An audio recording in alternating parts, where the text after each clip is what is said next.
The candles never died in the undercroft. They had burned for 3 centuries without end, their flames fed not by wax but by something older, something that pulsed beneath the mountain like a second heartbeat. The cavern stretched impossibly high, its ceiling lost to darkness so complete it seemed to devour light itself. Stalactites hung like the fangs of some primordial beast, and the stone walls wept with moisture that never quite became water, never quite became blood. At the heart of this cathedral of darkness sat a throne. It was carved from obsidian and bone, its surface etched with names and languages that predated human memory. The armrests terminated in clawed hands that seemed to grip the stone beneath them, as if the throne itself might rise and walk should its occupant command it. Behind it, enormous stained glass windows depicted no holy scenes, only the phases of the moon rendered in blacks and crimsons and the deep purple of a bruise that would never heal. And upon that throne sat Saraphene, the vampire queen, the undying, the last crown of the blood moon court. She wore her immortality like others wore skin, naturally, unconsciously, with the casual grace of something that had never known an ending. Her gown was a masterwork of shadow and violence, black silk that moved like smoke, embroidered with patterns and threads so dark red it might have been rust, might have been dried blood, might have been something worse. The bodice was reinforced with plates of blackened steel shaped like ribs, like the exoskeleton of some elegant predator. The skirt fell in layers of gossamer darkness, each fold catching the candlelight and swallowing it whole. Her crown sat upon hair that cascaded past her shoulders in waves of absolute black, not the black of a raven's wing or a moonless night, but the black of the space between stars, of the void before creation.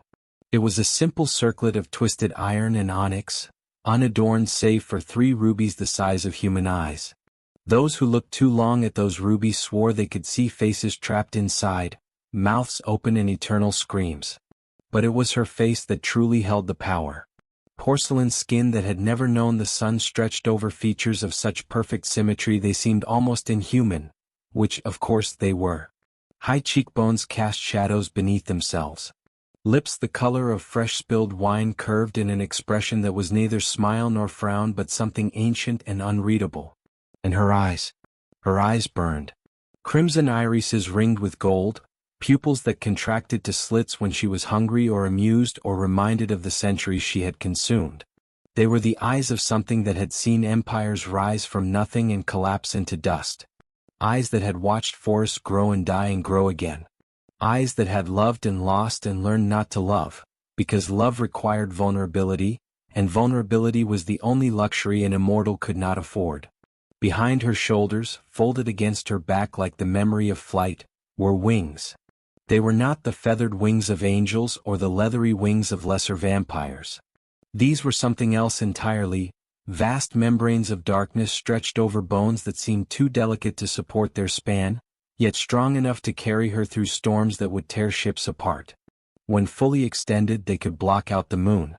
When folded, they created a cloak of living shadow that made her seem to merge with the darkness itself. She had not flown in 60 years. There had been no reason to. Everything she commanded came to her. The undercroft was the heart of her domain, and from here her influence spread like poison through clean water, subtle, unstoppable, inevitable. The network of caves and tunnels beneath the mountain connected to crypts and catacombs, to forgotten cellars and abandoned wells, to every dark place where her children could walk unseen. Above, in the world of daylight and human bustle, her agents moved through noble courts and merchant guilds, through monasteries and military camps, pulling strings so thin and numerous that the puppets never felt them. She had been ruling for 300 years. She would rule for 3,000 more. This was the certainty that had sustained her through the long dark. This was the truth she wore like armor beneath her gown. Immortality was not a gift, it was a discipline. It required the careful management of resources, the strategic cultivation of fear, the absolute suppression of anything that might make one hesitate, might make one weak. Anything like hope. Anything like mercy. Anything like love. Saraphene had excised those weaknesses from herself the way a surgeon removes a tumor, carefully, thoroughly, without sentiment. What remained was perfect. What remained was eternal. What remained was a queen who would never fall because she had nothing left to fall for. The candles guttered. She straightened on her throne, every sense suddenly alert. The flames had not moved in 300 years, and now they bent as if before a wind, though the air in the undercroft never stirred. The shadows at the far end of the cavern deepened, solidified, and then parted. Someone was coming. Her court of lesser vampires materialized from the darkness, 12 of them, her most trusted, her most deadly. They arranged themselves on either side of the throne like statues, their eyes reflecting the candlelight in shades of amber and scarlet and poisonous green. None of them spoke. None of them breathed. They simply waited, as they had learned to wait over the long centuries, for their queen to acknowledge the disturbance or destroy it. The footsteps were wrong. That was the first thing Saraphene noticed. They were too heavy, too irregular. No vampire walked with such graceless weight. No thrall or blood servant would dare approach the throne without crawling. These footsteps belonged to something that did not understand its place in the hierarchy of her domain. They belonged to something mortal. The figure emerged from the tunnel at the far end of the chamber, and Saraphene felt something she had not experienced in 2 centuries. Surprise. It was a man, unmistakably, undeniably human. He wore the practical clothes of a traveler, dark leather breeches, a shirt that had once been white but was now gray with road dust and rust brown with old blood. A cloak hung from his shoulders, torn in 3 places. His boots were scuffed and splitting at the seams. He carried no weapon that she could see, though the way he moved suggested he knew how to use one. But it was his wounds that arrested her attention. His left arm hung at an odd angle, possibly broken. Blood had soaked through his shirt on the right side, a deep wound recently sustained. His face bore the purpled evidence of bruising and his lower lip was split. One eye was swollen nearly shut. He walked with a limp that spoke of something wrong in his left leg, though whether it was broken or merely badly injured, she could not tell from this distance. He should not have been able to walk at all. He should have been dead. Yet he crossed the cavern floor with steady determination, each step an act of defiance against his body's betrayal. He did not cringe from the darkness. He did not cower before the assembled vampires, whose collective hunger filled the air like a physical presence. He did not fall to his knees when he reached the base of the throne. He simply looked up at her, and met her eyes. Saraphene's court hissed as one, a sound like steam escaping from a sealed tomb. No mortal looked directly at the vampire queen. It was not forbidden by law because it did not need to be. Instinct itself recoiled from that gaze, from the weight of centuries and power that could crush a human mind like parchment in a fist. But this man looked.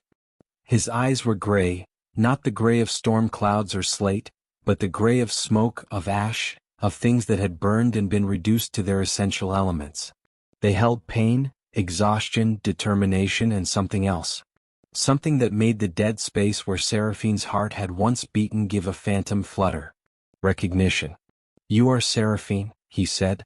His voice was rough, damaged perhaps by screaming or smoke or the simple erosion of suffering. The undying queen. The blood crown. The eternal darkness. It was not a question. "You have walked through my domain without permission," Saraphene replied, her voice filling the cavern without needing to rise above a conversational tone. It was a voice that had ordered executions and pronounced judgments, that had whispered seductions and screamed defiance. "You have survived wounds that should have killed you. You stand before my throne without kneeling. Explain yourself, mortal, before I let my children paint the stones with what remains of your blood." The threat was not empty. Her court edged closer, circling the man like wolves around wounded prey. Their eyes had gone from reflective to luminous, and the points of their fangs showed beneath lips pulled back in anticipation. But the man did not flinch. "I am Matias Cain," he said, "and I have come to offer you a trade." Saraphene laughed. It was not a pleasant sound. It held no warmth, no humor, only the cold amusement of a predator encountering something too foolish to recognize its own death. The laugh echoed off the stone walls, multiplying until it seemed 100 queens were mocking this broken mortal from every shadow. "What could a dying human possibly offer me that I could not simply take?" she asked. "Your blood? I have oceans of it." Your service? I have armies of thralls more useful than you could ever be. Your knowledge? There is nothing new under the sun, and I have seen the sun rise and set 100,000 times. So tell me, Matias Cain, what makes you believe you have anything to trade? He was silent for a long moment, and in that silence, Saraphene saw him make a decision.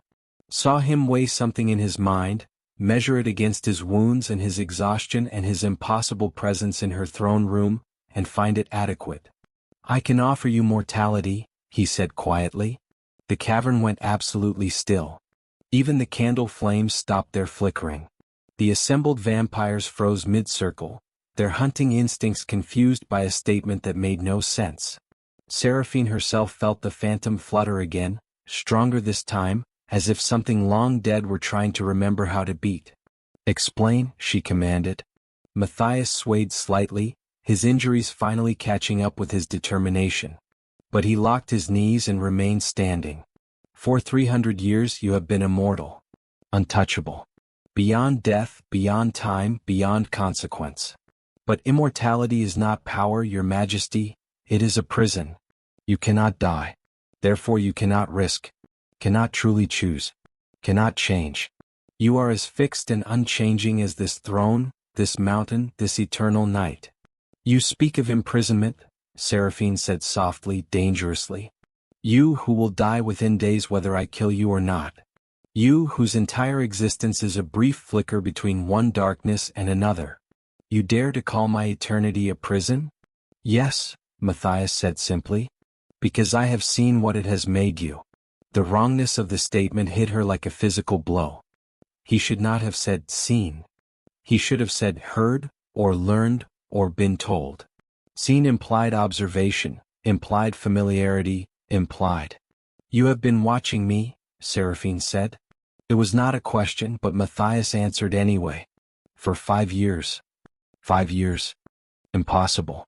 Her network of spies and informants was absolute. No one observed her without her knowledge. No one survived in her domain without her permission.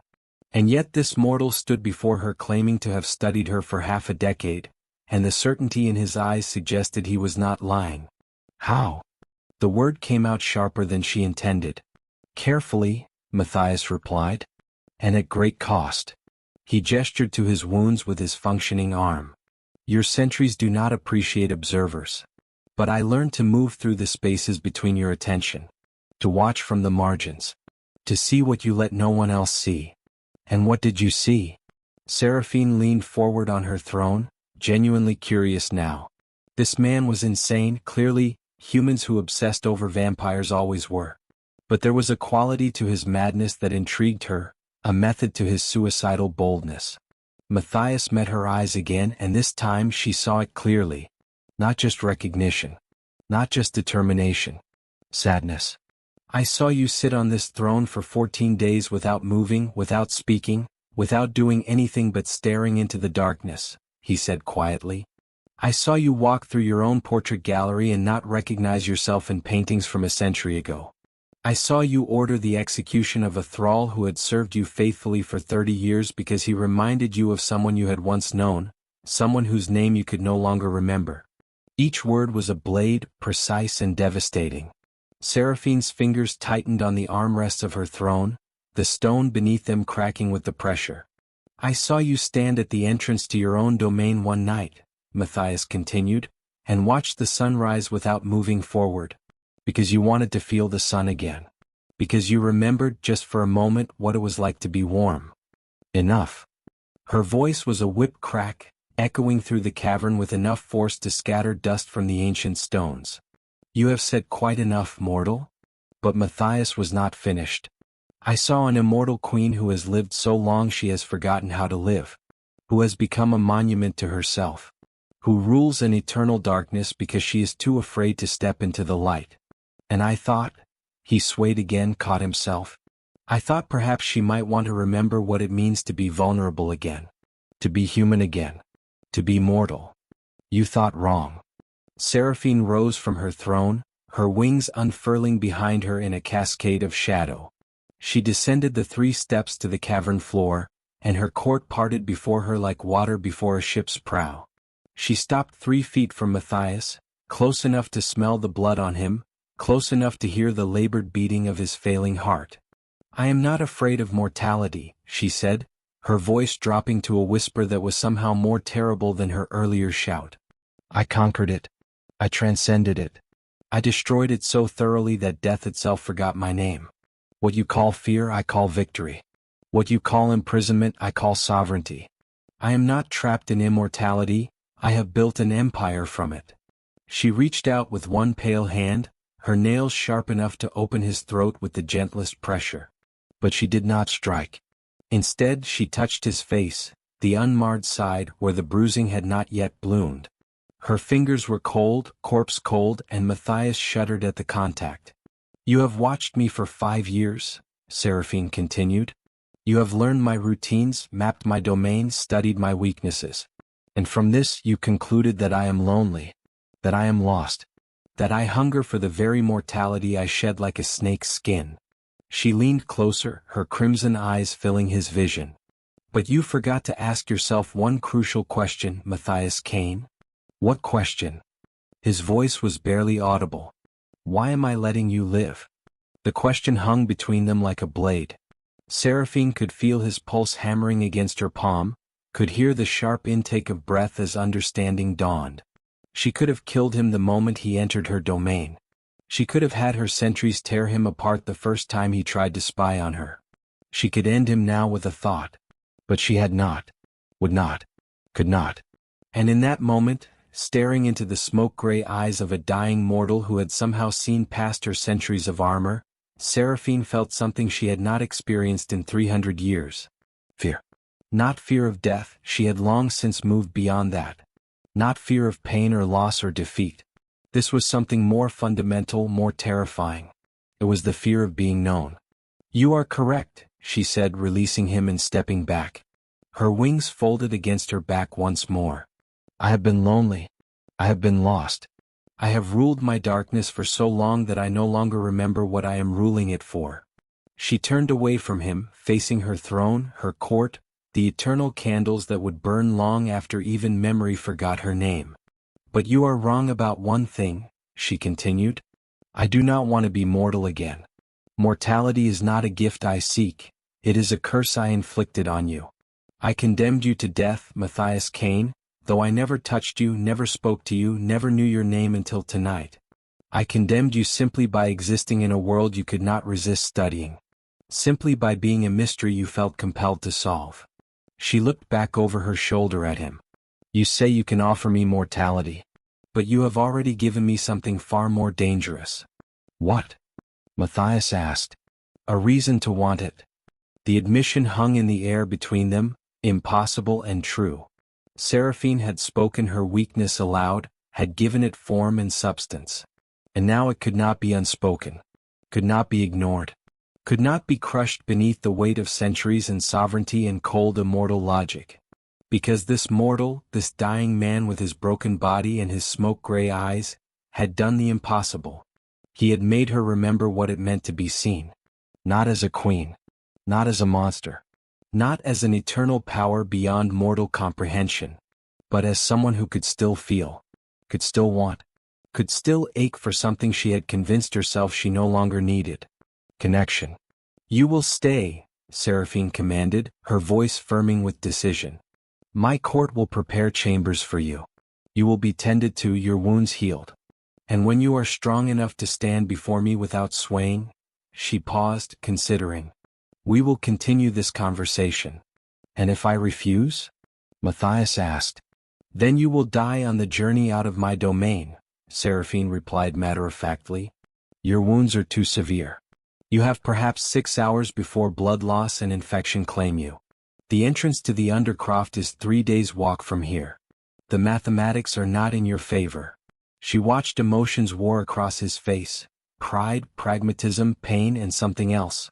Relief, perhaps. As if he had been hoping for exactly this outcome. "I accept your hospitality, your majesty," he said finally, and then his knees buckled. Saraphene moved without thinking, catching him before he hit the stone floor. His weight was nothing to her strength, but the warmth of him, The vivid, vital heat of human blood and living flesh burned against her cold skin like fire. She could feel his heartbeat, erratic and weak, a mortal rhythm that would someday cease. Someday soon if she did not act. "Casemir," she commanded, and one of her court stepped forward, a thin vampire with scholar's hands and a surgical precision to his movements. "Take him to the East Chambers. Use whatever resources you need. I want him alive." "Yes, my queen," Casemir replied, gathering Matias from her arms with the careful efficiency of someone who had preserved the dying before. "Though I must warn you, the wounds are severe. I can heal them, but the scarring will be extensive." "I did not ask you to make him beautiful," Saraphene said coldly. "I asked you to keep him alive." She watched them disappear into the tunnels, Matias unconscious in Casemir's arms, his blood leaving a trail of dark spots on the stone floor. When they were gone, she turned to face her remaining court. 11 vampires stared at her with expressions ranging from confusion to concern to barely concealed hunger. They had questions. She could see them forming, could feel the pressure of unspoken words pushing against the centuries of discipline that kept them silent. "Say nothing," she commanded. "Think nothing. Question nothing. The mortal is under my protection. Anyone who touches him without my explicit permission will face the sun at dawn. Am I understood?" "Yes, my queen," they chorused and melted back into the shadows from which they had come. Saraphene stood alone in her throne room, surrounded by her candles and her darkness and the accumulated weight of 300 years. She looked at the trail of blood Matias had left behind, small red witnesses to his passage, to his audacity, to his impossible presence in her domain. She knelt and touched one of the droplets with a fingertip. It was still warm, still human, still mortal. She brought the finger to her lips and tasted it, not from hunger but from curiosity. His blood was ordinary. No special properties, no hidden powers, nothing to explain why she had spared him. Nothing to justify the danger she had just invited into her eternal night. Nothing except the truth she had spoken. He had made her want mortality. Not to possess it, but to understand it. To remember it. To experience it through him, this dying man who had spent 5 years watching her forget how to live. Saraphene returned to her throne and sat, staring at the blood trail until her stillness became absolute, until she resembled nothing so much as a statue of a queen who had ruled too long and forgotten why she had wanted to rule at all. The candles burned. They would burn forever. But for the first time in 3 centuries, Saraphene wondered if forever was long enough. The East Chambers had not been used in 80 years. They occupied a section of the undercroft that existed in a strange liminal space, not quite within Saraphene's throne room, not quite part of the outer tunnels. The rooms had been carved from the living rock by human slaves in the early years of her reign, before she had perfected the art of thraldom, when her rule still required the crude tools of chains and fear rather than the subtle bonds of blood and compulsion. Casemir carried Matias through corridors that narrowed and widened without architectural logic, past doorways that led to chambers whose purposes had been forgotten centuries ago. Water dripped from the ceiling in places, forming pools that reflected nothing, not even the light from the phosphorescent lichen that grew in patches on the walls. The scholar vampire moved with the efficient grace of something that had long since ceased to be hindered by physical space. He did not hurry because hurrying implied urgency, and urgency implied that time mattered, which it did not to the undead. But neither did he dawdle because his queen had given him a task, and failure to fulfill a queen's command was the only true death a vampire could experience. The chambers themselves were surprisingly livable, considering their abandonment. Someone, perhaps the same slaves who had carved them, or perhaps one of the earlier generations of vampires who had not yet learned to sleep standing in the shadows, had furnished them with the basic necessities of human existence. A bed with a frame of dark wood and a mattress that, while ancient, remained intact. A table and chair. A wash basin, empty now but still functional. Even a narrow window, though it opened not to the outside world but to one of the deeper caverns, where the darkness was so complete it made no difference whether the window was open or shuttered. Casemir laid Matias on the bed with the careful precision of a surgeon arranging a body for autopsy. The mortal was unconscious, his breathing shallow and irregular, his skin pale beneath the bruising and blood. The scholar vampire stepped back and assessed his patient with eyes that had studied anatomy long before modern medicine existed, that understood the human body not as a marvel of evolution but as a machine of meat and bone, intricate but ultimately simple. The wounds were severe but not immediately fatal. The broken arm, radius and ulna both fractured but clean breaks. The gash in his side, deep, missing the kidney by perhaps an inch, significant blood loss but the bleeding already slowing as clotting factors did their work. The leg, not broken, merely badly bruised, possibly a torn muscle. The head wounds, the split lip, the blackened eye, painful but superficial. He should have been dead. That was what interested Casemir. Not the wounds themselves, which were prosaic enough, but the sheer accumulation of damage that Matias had sustained and yet continued to function through. The human body was remarkably resilient within certain parameters, but it also had limits. Pain alone should have rendered him unconscious long before he reached the throne room. Shock should have shut down his higher functions. The simple mechanics of a broken arm and a deep torso wound should have made it impossible to walk, let alone walk with the steady determination Casemir had witnessed.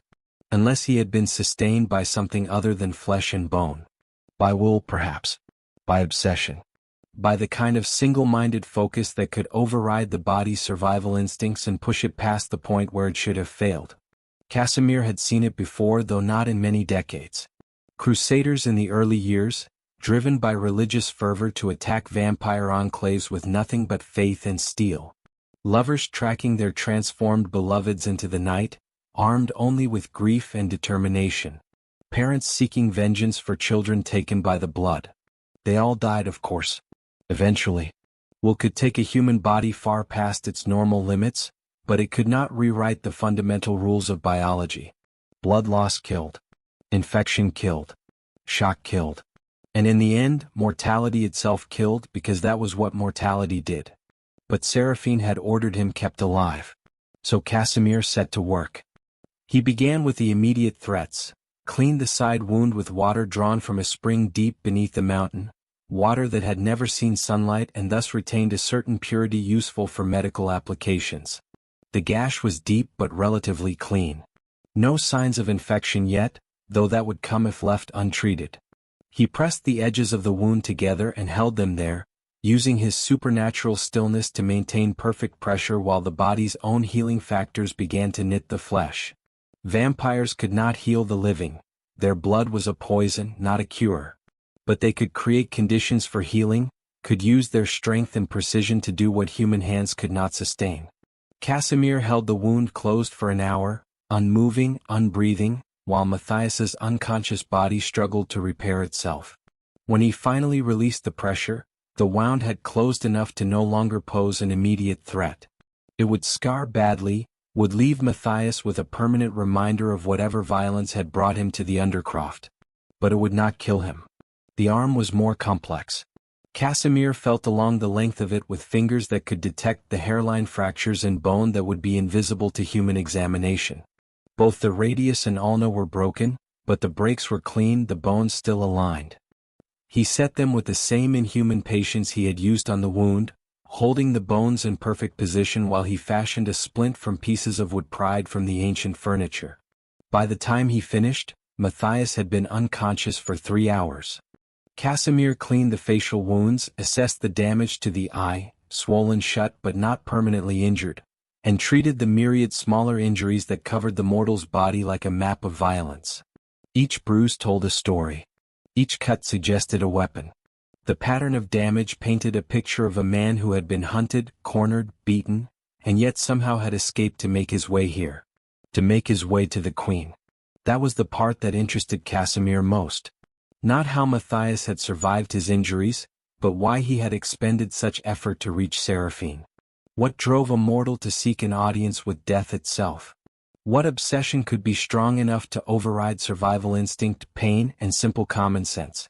Love? A voice said from the doorway. Casemir turned to find Saraphene standing at the threshold. She had moved so silently that even his enhanced senses had not detected her approach. But then, she was the Queen. If she did not wish to be noticed, she would not be. Your Majesty, Casemir said, bowing his head in deference. I did not hear you approach. You were distracted by your analysis, Saraphene replied. She stepped into the chamber, her gaze fixed on the unconscious mortal. I could feel you thinking from the throne room. What have you concluded? That he should be dead, Casemir answered honestly. The wounds are severe but survivable, if treated immediately, if the patient is strong, if luck favors him. But he walked for hours with these injuries. Possibly days. The pain alone should have rendered him unconscious, yet he remained functional enough to navigate the outer tunnels and find his way to your throne room. And why does this interest you? Because it suggests motivation powerful enough to override basic biology, Casemir said. And there are very few motivations that powerful. Vengeance is one. Religious fervor is another. He paused, looking at his queen.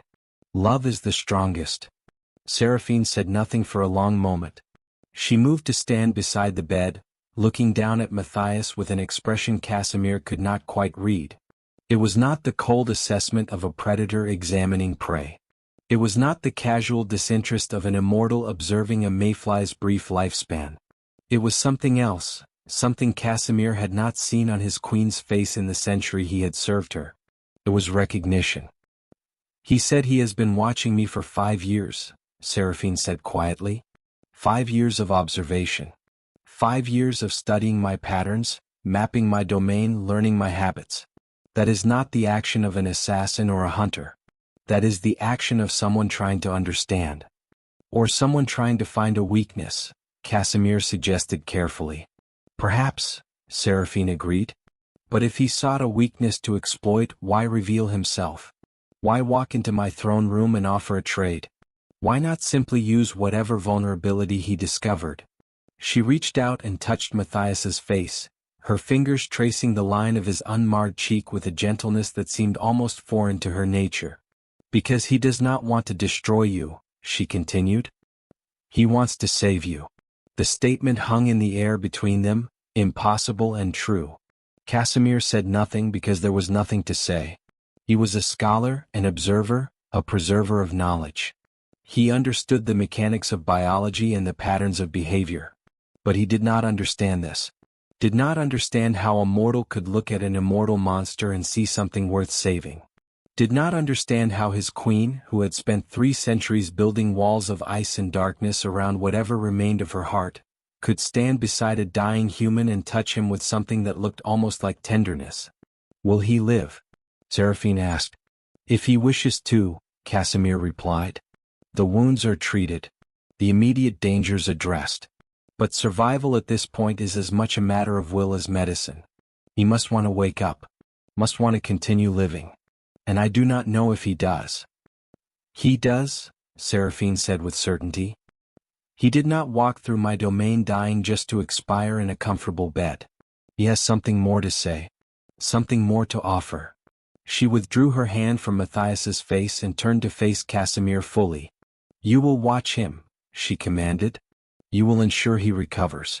And when he wakes, she paused, considering. You will send for me immediately. Yes, my queen. Saraphene moved toward the door, then stopped at the threshold. She looked back at the unconscious mortal, and Casemir saw something flicker across her face. Not quite emotion, she had armored herself too thoroughly for that. But the shadow of emotion, the ghost of something that might have been feeling in a creature that still possessed the capacity for such weakness. Casemir, she said. When did you last feel anything? The question surprised him. In a century of service, she had never asked anything so personal. Had never acknowledged that her court had once been human, had once possessed the full spectrum of mortal sensation. I do not remember, my queen, he answered truthfully. It has been a long time. Too long, Saraphene said quietly. We have been undead for so long that we have forgotten what it means to live. We move through eternity like stones in a river, unchanged by the flow of time, unaffected by the events around us. We have become monuments to ourselves. She looked at Matias again. He remembers. He feels. He burns with something we can no longer access. And I find myself wondering. She stopped, shook her head. Watch him, Casemir. Keep him alive. That is all. Then she was gone, dissolving into shadow with the supernatural grace of her kind, leaving Casemir alone with the mortal and a growing sense of unease. Because he understood now what disturbed him about this situation. It was not that Immortal had survived the journey to the throne room. It was not that Saraphene had spared him. It was that in all his centuries of existence, in all his decades of observing his queen, Casemir had never seen her show genuine interest in anyone or anything. She ruled because ruling was her nature, survived because survival was her function. But she did not care. Had not cared in longer than he could remember. Until tonight. Until this broken mortal had walked into her throne room and told her she was imprisoned by her own immortality. Until Matias Cain had made the undying queen want to be mortal again. Casemir settled into the chair beside the bed and prepared to wait. Waiting was something vampires excelled at. They had eternity to practice. He would watch over this mortal, would keep him alive as his queen commanded, and would try not to think about the implications of what he had witnessed. Would try not to wonder what would happen when Matias woke. Would try not to consider what it might mean that after 3 centuries of ruling the darkness, Saraphene had finally found something in the light that she wanted to understand. The mortal's breathing steadied, deepened. His heartbeat, while still weak, found a more regular rhythm. His body, given the opportunity to rest and repair, began the slow work of healing itself. And in the darkness of the undercroft, in a chamber that had been empty for 80 years, Immortal slept while a vampire watched over him, and both of them were caught in the gravity of something far more dangerous than love or hate or death. They were caught in the orbit of possibility. The possibility that even eternal things could change. The candles continued to burn in the throne room. The mountain continued its slow geological drift. The world above spun through day and night, unconcerned with the small drama unfolding in the darkness beneath it. And in that darkness, something ancient stirred. Something that had been sleeping for 300 years. Something that might have been a heart. Matias woke to darkness. Not the darkness of night, which carried with it the promise of dawn. Not the darkness of a closed room, which could be dispelled with a candle or a lamp. This was the darkness of being underground, of being buried alive in stone and time, of being so far from the sun that even the memory of light seemed like a fevered dream. He opened his eyes, or tried to. One opened. The other remained stubbornly shut, swollen and tender. The partial vision was disorienting, turning the world into a flat representation of itself, distance compressed into a single plane of gray-black shadows. Pain came next. It arrived not as a single sensation but as a symphony of different agonies competing for attention. His arms screamed in bright, sharp notes. His side provided a deep, throbbing bass line. His head contributed a dull, persistent rhythm that made thought difficult. The smaller injuries, the split lip, the bruised ribs, the torn muscles, added their own voices until the entire composition resolved into a single message. You are alive. Against all odds, against all reasonable expectation, against the natural conclusion of his wounds and his exhaustion and his impossible journey, he was alive. He turned his head, slowly, carefully, and saw a figure sitting in a chair beside the bed. Not Saraphene. This vampire was different, thinner, older, with the careful posture of a scholar who had spent centuries hunched over texts and specimens. His eyes were not the burning crimson of the queen but a cooler amber, sharp with intelligence and something that might have been curiosity. You are awake, the vampire observed. His voice was measured, clinical, the voice of someone accustomed to delivering diagnoses. This is earlier than I anticipated. Your will to continue living is remarkably strong. Matias tried to speak, found his throat too dry to produce sound. The vampire rose, retrieved a cup of water from the table, and held it to Matias's lips with surprising gentleness. The water was cold, tasting of minerals and stone and the deep earth. Matias drank greedily until the vampire pulled the cup away. Slowly, the vampire advised. Your body has been through significant trauma. Overwhelming your system now would be counterproductive. He set the cup aside and settled back into his chair. I am Casemir. I have been tending to your wounds. How long? Matias managed to rasp. 3 days, Casemir replied. You have been unconscious for 3 days. A reasonable response to the extent of your injuries, though I confess I had expected you to remain so for at least another day or two. He tilted his head, studying Matias with the detached interest of a naturalist examining an unusual specimen. What drove you to wake so soon? Matias closed his functioning eye, marshalling his thoughts. 3 days. He had been unconscious for 3 days, his body suspended in the healing darkness of the undercroft while the world above moved on without him. 3 days during which anything could have happened. 3 days during which Saraphene could have changed her mind, could have decided his presence was more trouble than it was worth, could have simply let him die in the cold comfort of these ancient chambers. But she had not. I made her a promise, Matias said finally, opening his eye again. I told her I could offer her mortality. And I cannot keep that promise if I am dead. An interesting dilemma, Casemir observed. Though I must point out that your death would, in fact, demonstrate mortality quite effectively. Perhaps the most effective demonstration possible.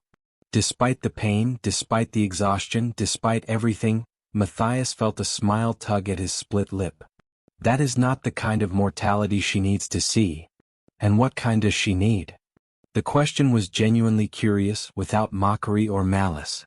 Casemir leaned forward slightly, his amber eyes intent on Matias's face, waiting for an answer that might explain the inexplicable situation in which they all found themselves.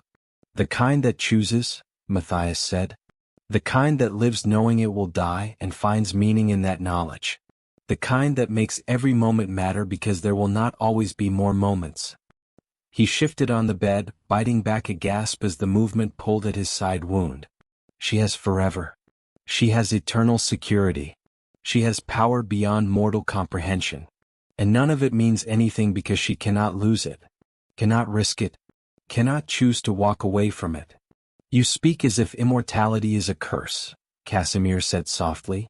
Is it not?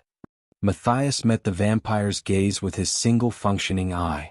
Tell me, Casemir, when did you last feel joy? True joy, not merely satisfaction or the pleasure of a task completed. When did you last feel fear? When did you last make a choice that mattered, that could not be undone, that would change everything? Casemir was silent for a long moment. In the darkness of the chamber, with only the faint phosphorescent glow of the lichen for light, his face was a mask of shadows and ancient thoughts. I do not remember, he said finally. It has been a very long time. That is the curse, Matias said. Not death. Not pain. Not loss.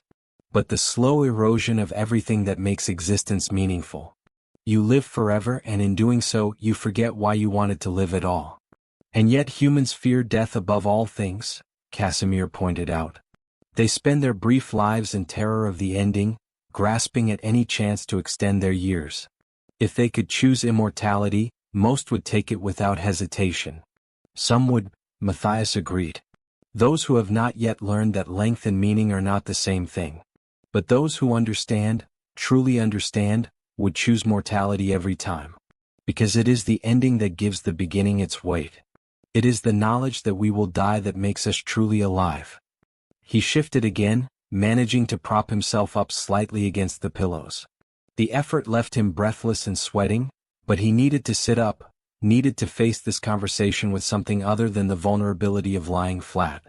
I watched her for 5 years, Matias continued once he had caught his breath. I saw what immortality has done to her. She sits on her throne and rules her darkness, and it is perfect and eternal and completely meaningless. She has forgotten how to want anything except what she already has. She has forgotten how to fear anything except change. She has become a perfect, crystallized version of herself, unchanging and therefore unliving. You speak of my queen with remarkable presumption, Casemir said, though there was no heat in the words. One might think you were describing someone you knew intimately, rather than someone you observed from a distance. I watched her closer than you think, Matias replied. I learned to move through the spaces between her attention. To be present but unnoticed. And in those spaces I saw things she does not let her court see. Moments when the mask slipped. Moments when the weight of forever became too heavy even for an immortal to bear. Such as. Matias closed his eye, remembering. There is a chamber in the outer tunnels. Small, easy to miss. It contains nothing but a mirror, old, tarnished, the silver backing flaking away. I found her there once at what I think must have been near dawn in the world above. She was standing before that mirror, staring at her reflection. And she was crying. Casemir went very still. That is impossible. We do not. I know what vampires do and do not do, Matias interrupted gently. I know the lore. I know the limitations. I know that you do not produce tears because you do not produce anything. No sweat, no saliva, no blood of your own. But she was crying anyway. Not tears, she has no tears to shed. But her face was contorted with the effort of trying to weep, and she was making sounds I hope never to hear again. The sounds of something that has been in pain for so long it no longer remembers what the pain is for. The scholar vampire rose from his chair and moved to the narrow window, staring out into the deeper darkness beyond. When he spoke, his voice was carefully neutral. If what you say is true, and I am not conceding that it is, then you witnessed a moment of profound vulnerability. A moment my queen would not wish revealed. I know, Matias said. And I have kept it secret for 3 years. I tell you now not to betray her trust, but to explain why I came. Why I risked death to stand before her throne and offer her something she did not know she needed. And what makes you think you can offer her anything? Casemir turned from the window, his amber eyes sharp in the darkness. You are mortal. Breakable. Brief. You will die, probably within the next 50 years, more likely within the next 5 if the stress of this obsession continues to wear on you. What could you possibly give to a queen who has everything and will continue to have everything long after your bones have turned to dust? I can give her a reason to care about tomorrow, Matias said simply. I can give her something that might end. Something that requires choice. Something that will hurt her if it goes away, and therefore something that matters. The implication of his words settled over the chamber like a weight. Casemir stared at him, and for the first time since waking, Matias saw something other than clinical interest in the vampire's face. He saw understanding. And beneath it, hidden but present, something that might have been pity. You intend to make her care for you, Casemir said quietly. To attach her affections to something mortal, something temporary, something that will inevitably be lost. You think that by experiencing the pain of losing you, she will remember what it means to feel. What it means to be vulnerable. What it means to be mortal. Yes, Matias said. That is the cruelest thing I have ever heard, Casemir replied. And I have existed for over 200 years, during which time I have witnessed atrocities that would shatter mortal comprehension. But this, he shook his head. To deliberately cultivate love in someone who has spent centuries learning not to feel it, knowing that you will die and leave her with that wound, that is a special kind of brutality. I know, Matias said, and the pain in his voice had nothing to do with his physical wounds. I know what I am doing. I know what it will cost her. But immortality is a worse cruelty, Casemir. It is a slow death by perfect preservation. She is dying by inches, 1 century at a time, and she does not even realize it because the death is so gradual. At least this way, his voice cracked. At least this way she will feel something real before the numbness takes her completely. And if she destroys you for it? Casemir asked. If she realizes what you are doing and tears you apart in fury at your presumption? Then I will die knowing I tried, Matias said. And she will feel that fury which is more than she has felt in decades. Even in destruction, I will have given her a gift. Casemir moved back to his chair and sat, his posture that of a scholar who has just encountered a theorem that challenges everything he thought he understood. You are either the bravest mortal I have ever met, he said finally, or the most foolish. Possibly both. Probably both, Matias agreed. He was exhausted, the brief conversation having depleted what little energy his healing body possessed. Will you tell her? About what I intend. I do not know, Casemir said honestly. The proper action would be to inform my queen that her newest guest represents a threat, not to her safety, but to her carefully maintained emotional isolation. The loyal action would be to suggest that you be removed before you can inflict any further damage to her peace. But you will not, Matias said, and it was not a question. No, Casemir admitted. Because I remember standing in that throne room and watching her touch your face with something that looked almost like tenderness. And I realized that in a century of service, I had never seen her touch anyone that way. Never seen her lower her guard even for a moment. And I thought, he paused, choosing his words carefully. I thought perhaps you are right. Perhaps the cruelty of this gambit is less than the cruelty of allowing her to continue her eternal sleep. Thank you, Matias said quietly. Do not thank me yet, Casemir replied. She will come to see you soon. She has been waiting for you to wake. And when she does, he rose from his chair. I hope you are prepared for what you have set in motion. Because once you begin this, there is no retreat. No changing your mind. No deciding that the cost is too high. You will see it through to the end, whatever that end may be. I know, Matias said.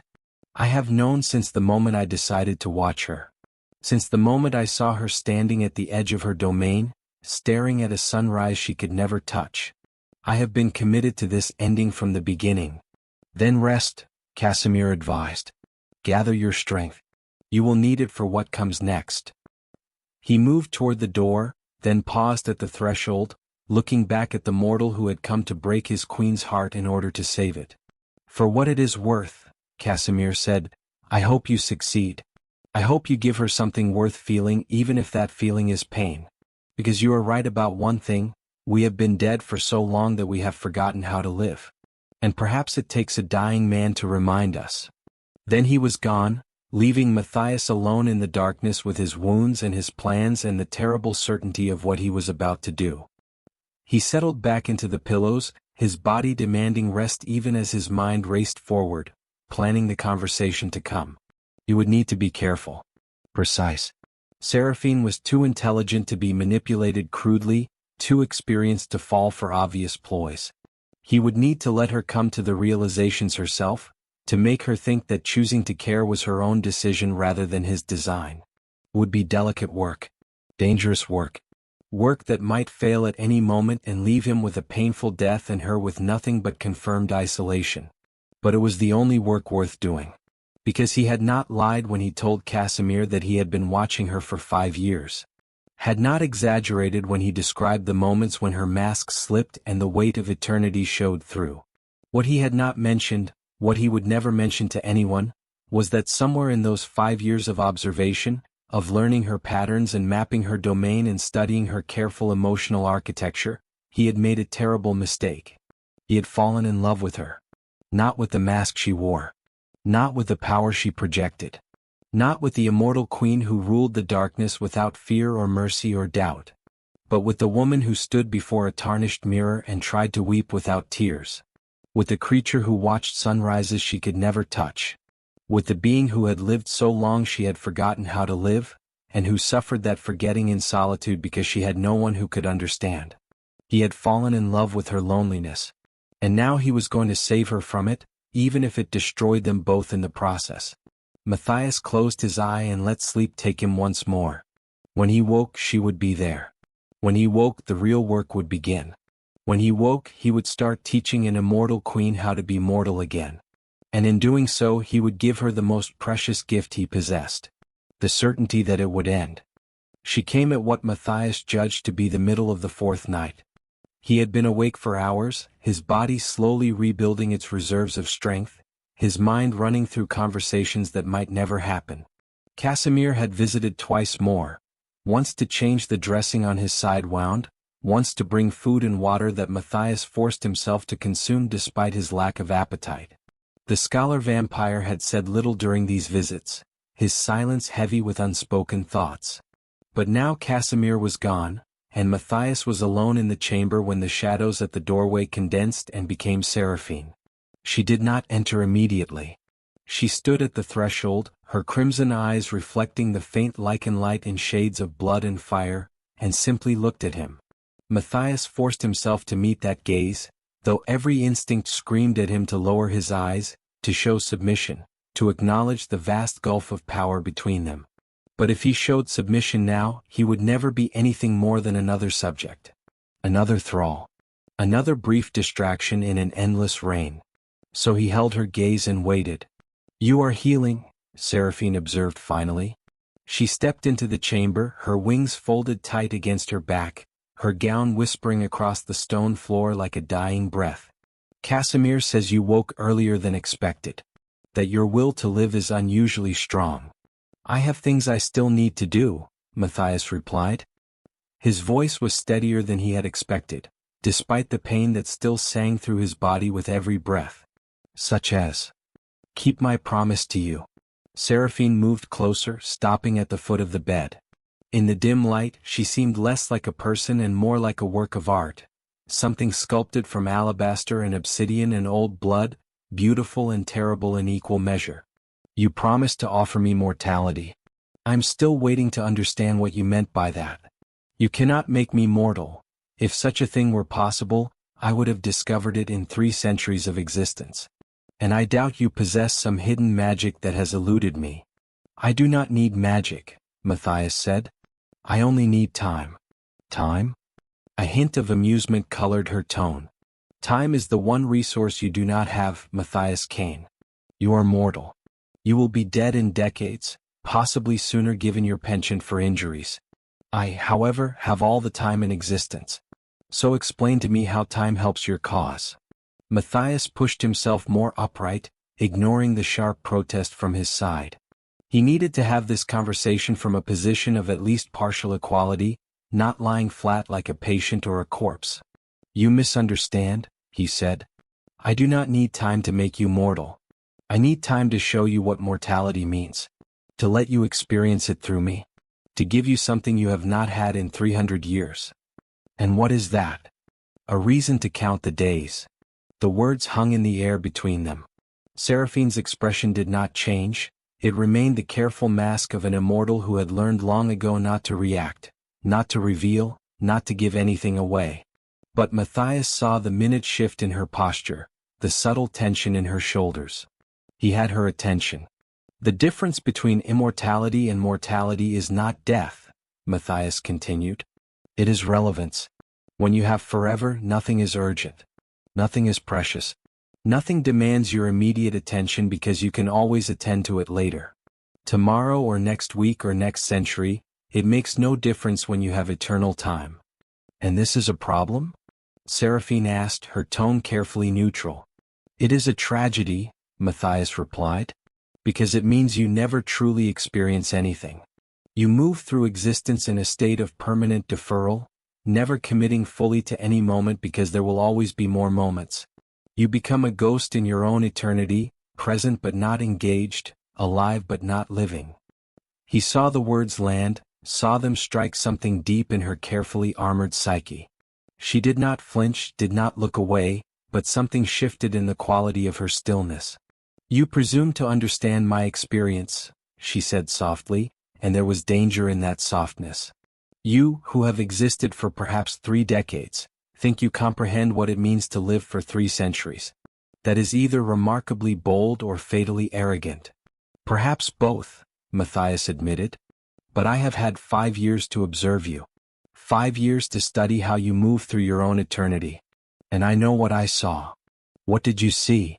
The question was a challenge, but beneath it, Matias heard something else. Curiosity. The faint hope of someone who had been unseen for so long that being truly perceived was both terrifying and irresistible.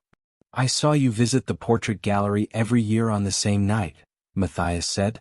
"The anniversary of your transformation, though you think no one remembers.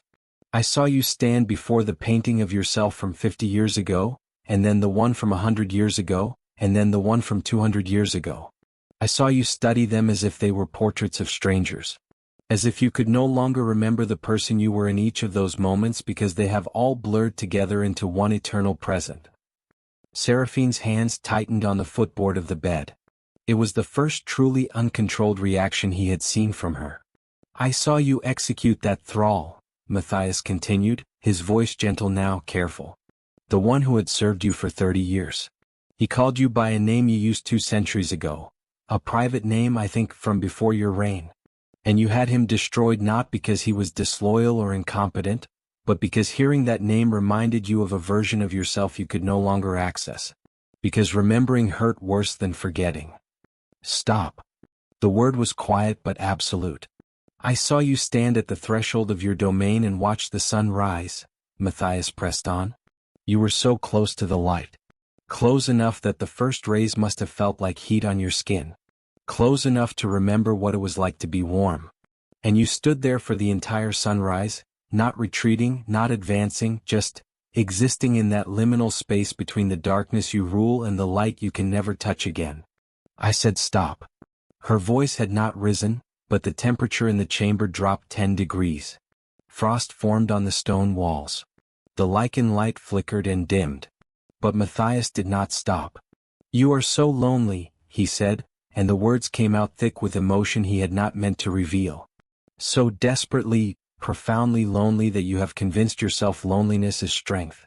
That isolation is sovereignty. That the absence of connection is the same as the presence of power. But it is not. It is just emptiness wearing a crown. You know nothing about me, Saraphene said, but there was no force behind the words. They were the automatic denial of someone who had been cut too deep to immediately process the wound. I know enough, Matias replied. I know that you are tired. I know that you are in pain. I know that you would welcome oblivion if you thought it would bring relief. But you cannot die, so you settle for the next best thing. You simply stop living. Stop feeling. Stop caring about anything except the maintenance of your eternal status quo. He met her eyes, and this time he let her see everything he felt. The love, the pity, the desperate determination to reach her before she crystallized completely into the monument of herself. But I can change that, he said quietly. I can give you days that matter. Moments that count. I can make you aware of time again, not as an infinite resource, but as something precious precisely because it is limited. My time. Our time. However much of it we have before my mortality claims me. And why would I want that? Saraphene asked. Why would I choose to care for something I know I will lose? Why would I attach myself to something as fragile and temporary as a human life? Because the alternative is worse, Matias said. The alternative is continuing this eternal half-existence until you forget you were ever anything else. Until you become nothing but the function you perform, a queen without kingdom, a ruler without purpose, a being without being. He shifted forward despite the pain, leaning toward her with an intensity that made his wounds scream in protest. You asked me what I could offer you. This is it. Not mortality itself, but the experience of it. The weight of days that will end. The urgency of moments that will not repeat.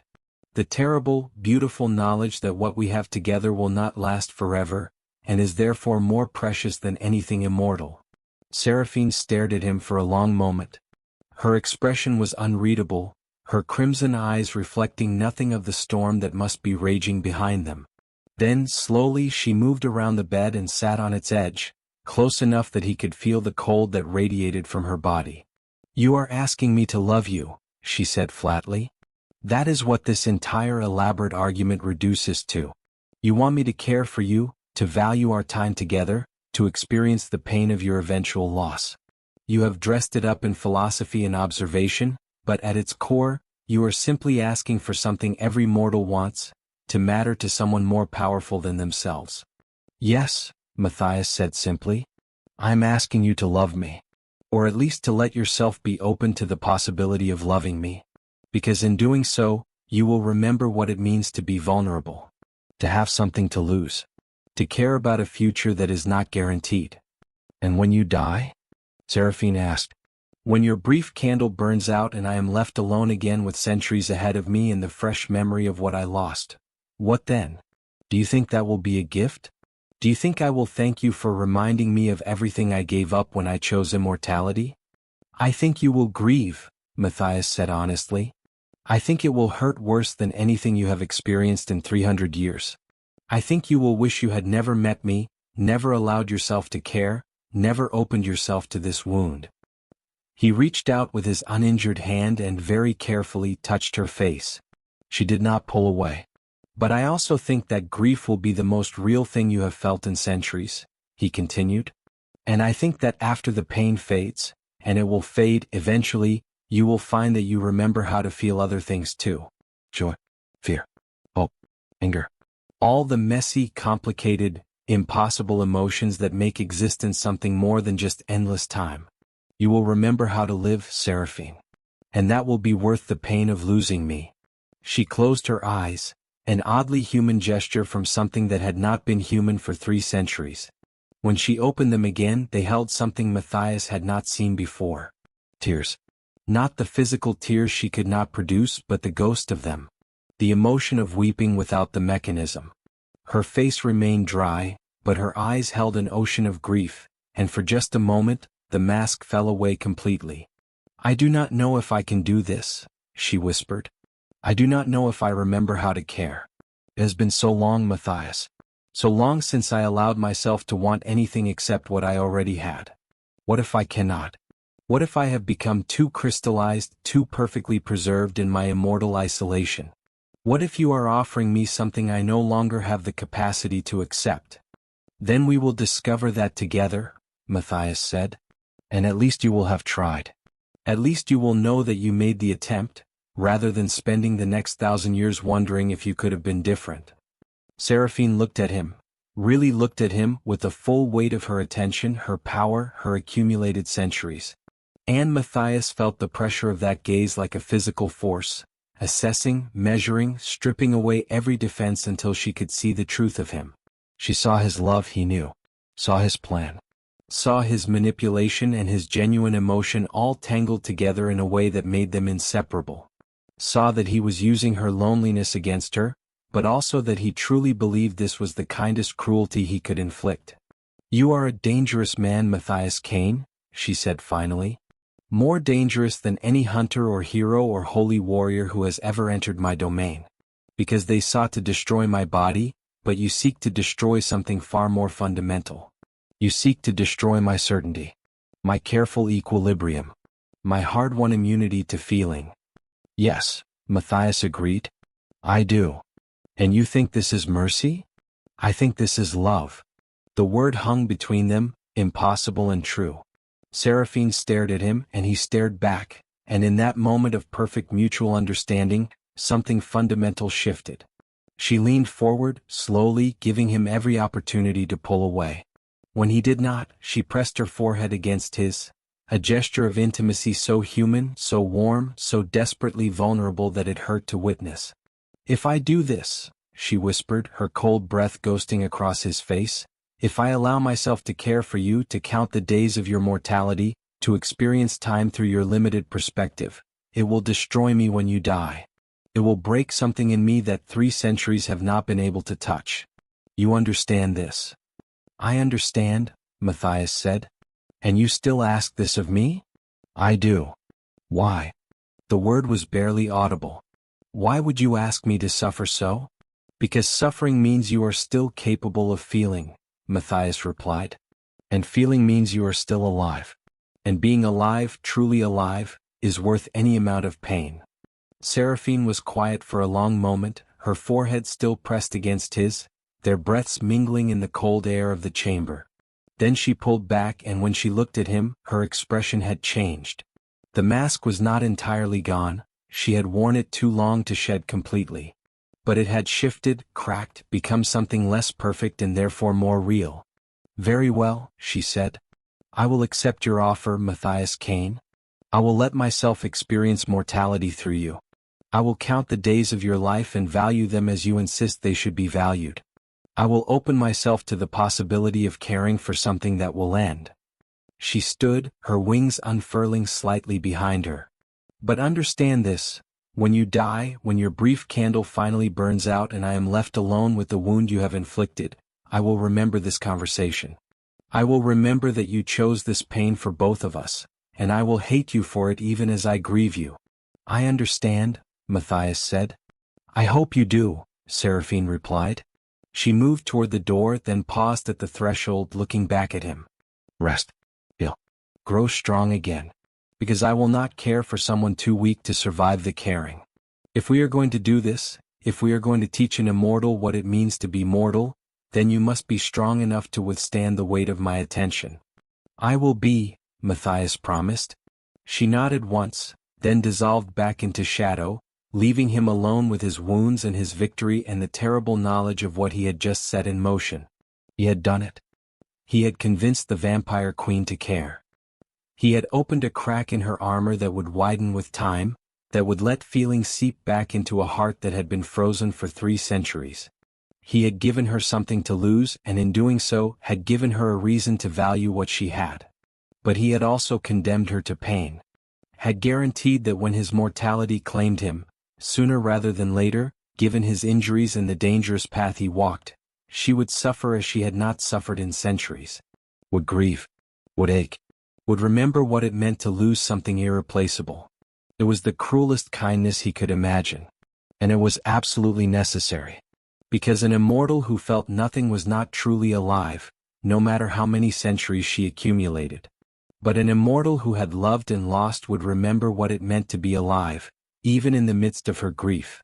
Matias settled back into the pillows, his body demanding rest even as his mind raced with plans and fears and the bitter certainty of his own ending. He had perhaps a year, maybe 2, before the accumulated damage to his body claimed him. Maybe less if complications from his wounds set in. Maybe more if fate was kind. But however much time he had, he would spend it teaching Saraphene how to be mortal again. Teaching her to count days. To cherish moments. To feel the urgency of a life that would not last forever. And when he died, when the last of his time ran out and he left her alone in her eternal darkness, she would grieve. But she would also remember. Remember what it meant to live. Remember what it meant to love. Remember what it meant to be something more than just an immortal throne and a perfect mask and an endless, empty eternity. That remembering would be his gift to her. His legacy. His love. Matias closed his eyes and let sleep claim him, a small smile on his split lip despite everything. He had come to the undercroft dying. But he would leave it having saved a queen. Even if that salvation destroyed them both. The next 3 months passed in a rhythm that was at once strange and natural. Matias healed slowly, his mortal body rebuilding itself with the inefficient determination of organic life. Casemir supervised the recovery with clinical precision, changing dressings, monitoring for infection, ensuring that the broken bones set properly.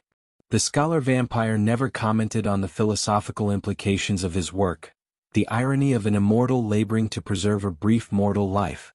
But sometimes Matias caught him watching with an expression that suggested he was thinking exactly that. Saraphene came every night. Not immediately after waking, not at any predictable hour, but sometime during the long darkness when the mortal world above would have been asleep. She would appear at the threshold of the chamber, her wings folded tight, her crimson eyes reflecting whatever dim light was available, and she would simply be there. At first she maintained a careful distance.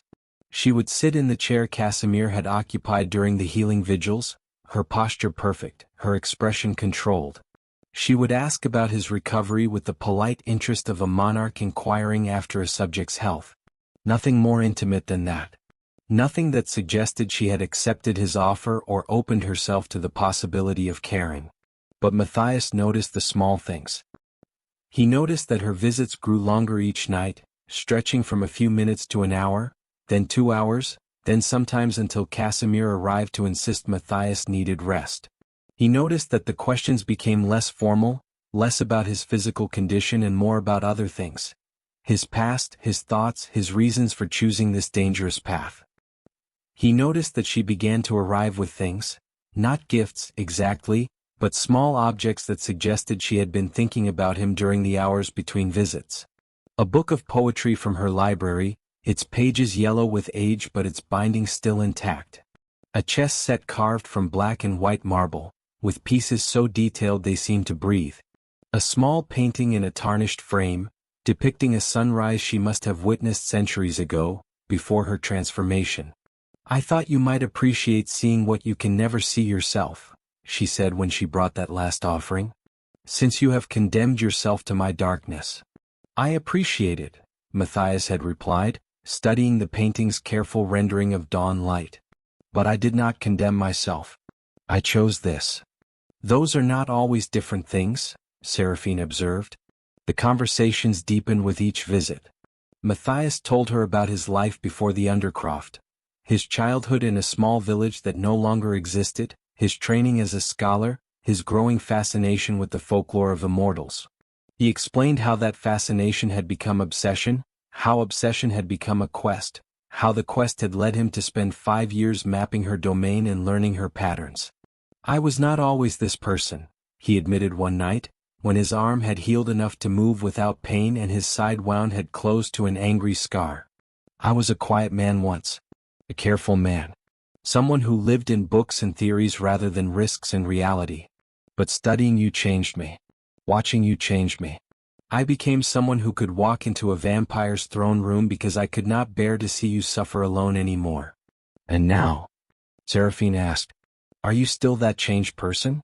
Or are you reverting to your careful scholar's nature now that you have achieved your goal? I do not know yet, Matias said honestly. I think perhaps I am becoming someone new entirely. Someone shaped by this. He gestured at the chamber, at the two of them, at the impossible situation they had created. Whatever this is. Whatever this is, Saraphene repeated softly. She was quiet for a moment, her gaze distant. Then, tell me what you miss most. About the world above. The question surprised him. Why do you want to know? Because I am trying to understand, she said. You have asked me to experience mortality through you. To value time as you value it. But I cannot do that if I do not understand what you are giving up by staying here. What you are sacrificing by binding yourself to my darkness. Matias considered the question carefully. What did he miss? The sun, obviously, the warmth on his face, the way light turned the world into something bright and knowable. The seasons changing. Rain. Wind. The simple freedom of moving through open spaces without the weight of stone above and around him. But those were the obvious answers. The surface answers. I missed the sound of birds, he said finally. Specifically the sound of them waking. That moment just before dawn when the first bird begins to sing, and then another joins in and another, until the whole world is alive with their voices. It is the sound of beginning, of potential, of a day that has not yet been ruined by the complications of living it. Saraphene listened with absolute focus, the kind of attention she probably once gave to matters of state or military strategy. And you will never hear that sound again as long as you remain here. No, Matias agreed. But I will hear other things. The sound of water dripping in the deep caverns. The sound of your wings when you unfold them. The sound of your voice when you forget to be careful and let it carry emotion instead of just information. My voice does not carry emotion, Saraphene protested, but there was something in her tone that suggested she knew it was a lie. It does when you are angry, Matias said. And when you are amused. And, he paused, then decided to risk it. And when you are afraid. I am not afraid of anything, she said automatically. You are afraid of me, Matias replied gently. Not of what I can do to you physically, I am no threat to your safety. But of what I am doing to your careful emotional architecture. You are afraid that I am succeeding. That you are beginning to care despite yourself. That you are counting the days now, noticing time in a way you have not noticed it in centuries. Saraphene stood abruptly, her wings flaring slightly in agitation. She moved to the narrow window, staring out into the deeper darkness beyond. When she spoke, her voice was tight with suppressed feeling. You presume a great deal. I only observe, Matias said. You have been visiting me every night for 3 months. You bring me things. You ask me questions. You stay longer each time. These are not the actions of someone who is indifferent. They are the actions of someone fulfilling her word, Saraphene countered, but without much force. I agreed to experience mortality through you. To let myself be open to caring. That requires observation. Engagement. I am simply following through on my commitment. Is that all it is? Matias asked. Saraphene turned from the window and in the dim light, he saw that her mask had cracked again. The emotion showing through was complex. Anger and fear and something else, something that looked almost like hope. I do not know, she admitted. I do not know how to distinguish between genuine feeling and the mere memory of feeling. between caring and simply going through the motions of caring. I have been pretending for so long that I no longer know where the pretense ends and reality begins. Matias pushed himself out of bed. He was strong enough now to walk, though it still pulled at his healing wounds. He crossed the small chamber to where she stood and very carefully took her hand. It was cold, of course. Corpse cold. The flesh of something that had no blood to warm it, no heartbeat to circulate life through its limbs. But it was also real, solid, present. He held it gently, feeling the supernatural strength contained in those delicate fingers, the power that could crush his bones with a casual flex. "Then let me help you distinguish," he said. "When I hold your hand like this, when my warmth touches your cold, what do you feel?" Saraphene stared at their joined hands, her crimson eyes intense with concentration. "I feel texture, temperature differential, the fragility of your bones beneath thin skin." "Those are observations," Matias said. "Not feelings. Try again. What do you feel?" She was silent for a long moment, and he watched emotions flicker across her face. Frustration, confusion, something that might have been fear. Then very quietly, "I feel aware of where we are touching.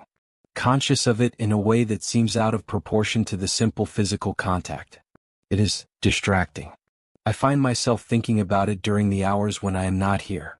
Wondering if we will touch again when I return. Anticipating it."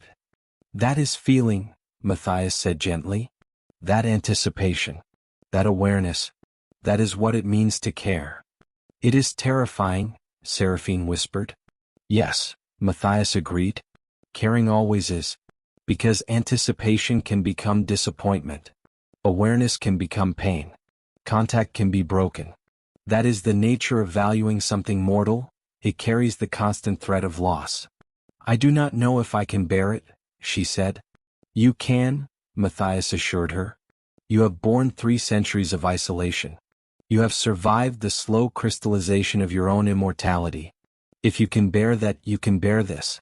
The fear of feeling is not worse than the numbness of not feeling. It is just different." Saraphene looked up at him, and for the first time since they had met, her expression was completely unguarded. No mask. No careful control.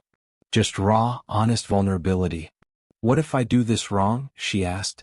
"What if I damage you by learning to care? What if I am too cold, too inhuman, too broken by my immortality to do this properly?" "Then you will damage me," Matias said simply. "And I will heal or I will not. And we will continue anyway because the alternative is worse.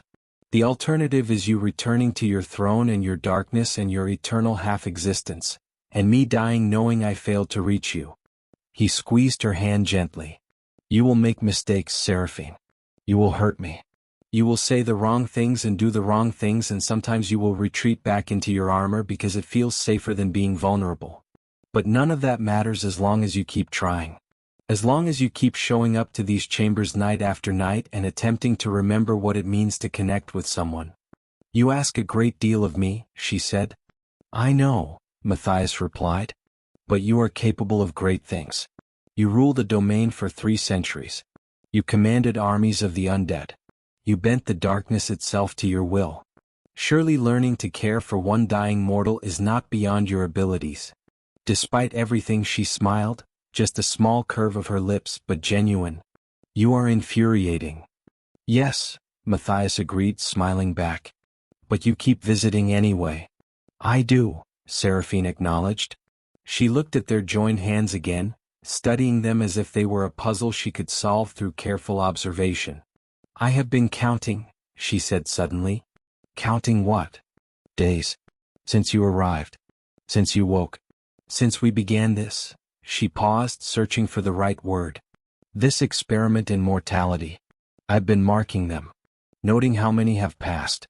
Anticipating how many remain." Her voice dropped to barely a whisper.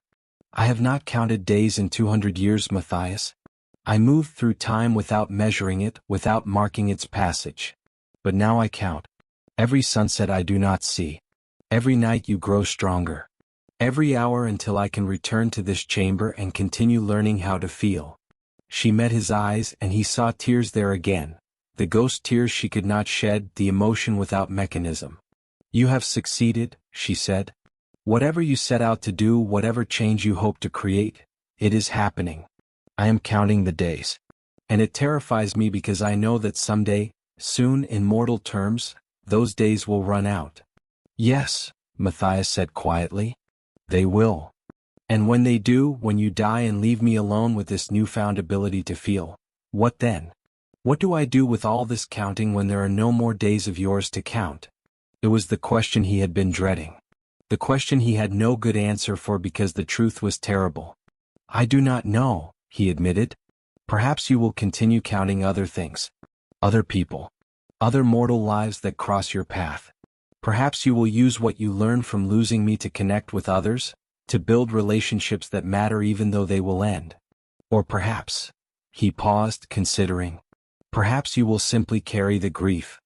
Hold it as proof that you were capable of loving something enough to hurt when it was gone. Either way you will have this. This proof that you are more than just eternal. That you are alive. Saraphene pulled her hand from his and stepped back, wrapping her arms around herself in a gesture that was achingly human. I am not certain that is a gift. Neither am I, Matias said honestly. But it is the only gift I have to give. My mortality. My time. My inevitable ending. And the hope that experiencing them will teach you something worth knowing. They stood in silence for a long moment, the weight of everything they had acknowledged hanging heavy in the cold air. Then Saraphene straightened, her wings settling against her back, her mask beginning to reconstruct itself. But it did not fit quite as well as it had before. The cracks were visible now, the vulnerability showing through despite her attempt to hide it. I should go, she said. You need rest. Casemir says you are healing well, but you should not overtax yourself. Will you come tomorrow night? Matias asked. Tomorrow night and the night after and every night until, she stopped, unable to finish the sentence. Until there are no more nights, Matias completed quietly. Yes, Saraphene agreed. Until then. She moved toward the door, then paused at the threshold. Without turning back, she spoke one more time. Thank you. For what? Matias asked, surprised. For seeing me, Saraphene said. For watching me for 5 years and seeing not just the monster or the queen or the immortal power, but the person beneath all that. For caring enough to try to save me from my own eternity. No one has done that before. No one has ever bothered to look close enough to realize I needed saving. Then she was gone, dissolved into shadow, leaving Matias alone with the echo of her words and the knowledge that he had succeeded beyond his wildest hopes. She was feeling again. She was counting days. She was alive in a way she had not been alive in centuries. And when he died, when his borrowed time ran out and he left her alone with the wound he had inflicted, she would grieve. But she would also remember. Remember this. Remember him. Remember what it meant to care for something mortal. And perhaps someday she would find another mortal worth counting days for. Another brief life worth valuing. Another chance to be alive rather than merely undying. That possibility was his real gift to her. Not his death, but the pattern it would create. The template for connection. The proof that even an immortal could learn to love mortal things. Matias returned to his bed, exhaustion finally catching up with him. As he drifted toward sleep, he found himself counting too. Counting nights. Counting conversations. Counting the days they had left before his mortality claimed him. And finding them more precious than any eternal life could ever be. The seasons changed in the world above, though no hint of their passing reached the undercroft. Matias knew this only because Casemir mentioned it during one of his medical examinations. A casual comment about autumn giving way to winter, about the first snows falling on the mountain. The scholar vampire seemed surprised by his own observation, as if he too had fallen into the habit of counting days, of marking time's passage in a way vampires typically did not. You are fully healed, Casemir pronounced, examining the scar on Matias's side. The wound had closed completely, leaving only a raised line of tissue that pulled slightly when Matias moved. At least as healed as you will ever be. The scars are permanent, of course. And you have lost some range of motion in the arm where it broke. But you will not die from these injuries. What will I die from? Matias asked. It was not a morbid question, just practical. He needed to know how much time he had. Casemir was quiet for a moment, his amber eyes thoughtful. Honestly, I do not know. You are stronger than you should be, given what you survived. Your body is recovering remarkably well. If you were to leave the undercroft now, return to the surface, live a careful life, you might have decades left. But I will not leave, Matias said. No, Casemir agreed. You will stay here in the darkness, breathing air that has no freshness to it, eating food that must be brought from the surface, never seeing the sun or feeling natural warmth. That will exact its own toll. You are mortal. You need light. You need the things that grow in light. Without them, he shrugged. 5 years perhaps. Maybe 10 if you are extraordinarily lucky and careful. 5 years. It was longer than Matias had expected, honestly. When he had walked into the undercroft, he had been prepared to die within months. The fact that he might have years now seemed almost generous. Does she know? Matias asked. Have you told her? I have told her what I just told you, Casemir said.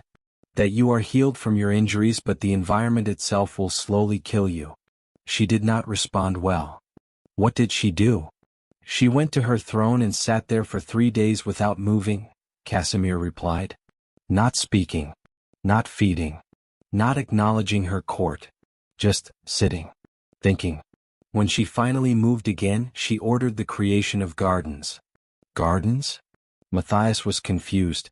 Underground gardens? Gardens that can exist in darkness, Casemir clarified. She has commanded her court to build chambers where food can be grown using alchemical lights. Not sunlight, but something close enough to sustain plant life. She is importing soil from the surface, seeds, everything necessary to create a sustainable ecosystem within the undercroft. He looked at Matias with something that might have been admiration. She is trying to extend your life. Trying to give you the things you need to survive longer in her darkness. The implication hit Matias like a physical blow. She was reshaping her domain for him. Investing resources, time, effort into creating conditions where he might live longer. Not to extend his suffering, but because she wanted more days with him. Because she was counting and the count was too short. That is, Matias struggled for words. That is extraordinary. That is love, Casemir corrected quietly. Or the closest thing to it that a creature like her can manage. You have succeeded, Matias Cain. You set out to teach an immortal to feel, and you have succeeded beyond measure. She cares for you. Deeply. Perhaps dangerously. Dangerously? Matias asked. What do you think she will do when you die? Casemir asked. When, despite her gardens and her efforts and her desperate attempt to extend your mortality, you finally succumb to the simple fact of being human in a place where humans were not meant to exist. What do you think happens to a queen who has learned to count days when the days suddenly run out? Matias had no answer. He had planned for many things, but he had not fully considered what his death would do to her. He had focused on the idea that grief would make her feel alive, that the pain of loss would be evidence of her capacity for love. But he had not truly thought through what that grief might drive her to do. I do not know, he admitted. Neither do I, Casemir said. But I fear it. Because she is not a creature built for grief. She is built for power, for control, for absolute dominion over her environment. And grief is the one thing that cannot be controlled or dominated. It simply is. It exists despite every effort to suppress it. He gathered his medical supplies with careful precision. You have given her a gift, Matias. But you have also given her a curse. And I hope you are prepared for what that curse will demand of her when you are gone. After Casemir left, Matias sat alone with his thoughts. 5 years. Maybe 10. It was not a lifetime, but it was something. Something he could use. Something he and Saraphene could build with, if they were careful. They were brave. That night, when she came, he told her about his conversation with Casemir. I know, she said simply.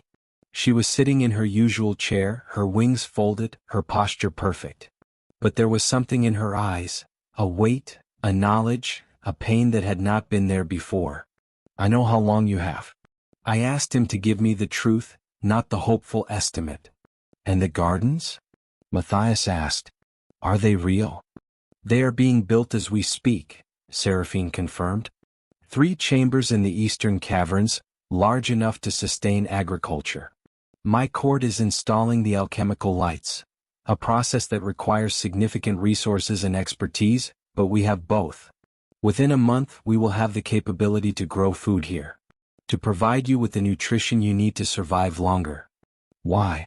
Matias asked, even though he knew the answer.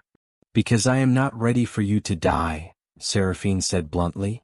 Because I have only just learned to count the days and the count is already too short. Because, her voice cracked just slightly. Because I am afraid of what comes after. Matias rose from his chair and crossed to where she sat. He knelt in front of her, bringing himself to eye level, and took both her hands in his. I am afraid too, he admitted. I am afraid of dying. Of leaving you. Of what my death will do to you after you have finally learned to feel again. But I am more afraid of not having done this. Of not having tried. Of living a safe, careful life and never knowing what it would be like to love someone as extraordinary as you. I am not extraordinary, Saraphene protested. I am a monster who has learned to pretend at humanity for a few months. That is not the same as being human. No, Matias agreed. But it is the same as being alive. You have feelings now, Saraphene. Real feelings. You care about my life. You dread my death. You are making desperate plans to extend time that cannot truly be extended. Those are not the actions of a monster. Those are the actions of someone who has learned to love. She pulled her hands from his and stood abruptly, pacing to the window. I do not love you, she said, but there was no conviction in it. I am interested in you. Invested in your continued existence. That is not the same as love. What do you think love is? Matias asked gently. I do not know, Saraphene admitted, her back still to him. I have not loved anything in 300 years. I barely remember what it felt like before my transformation. It is like trying to recall a dream from childhood. I know it existed, but the details are gone. Then let me tell you what love looks like from where I am standing, Matias said. Love is visiting someone every night even when you have a kingdom to rule. Love is building gardens in darkness because the person you care for needs light to survive.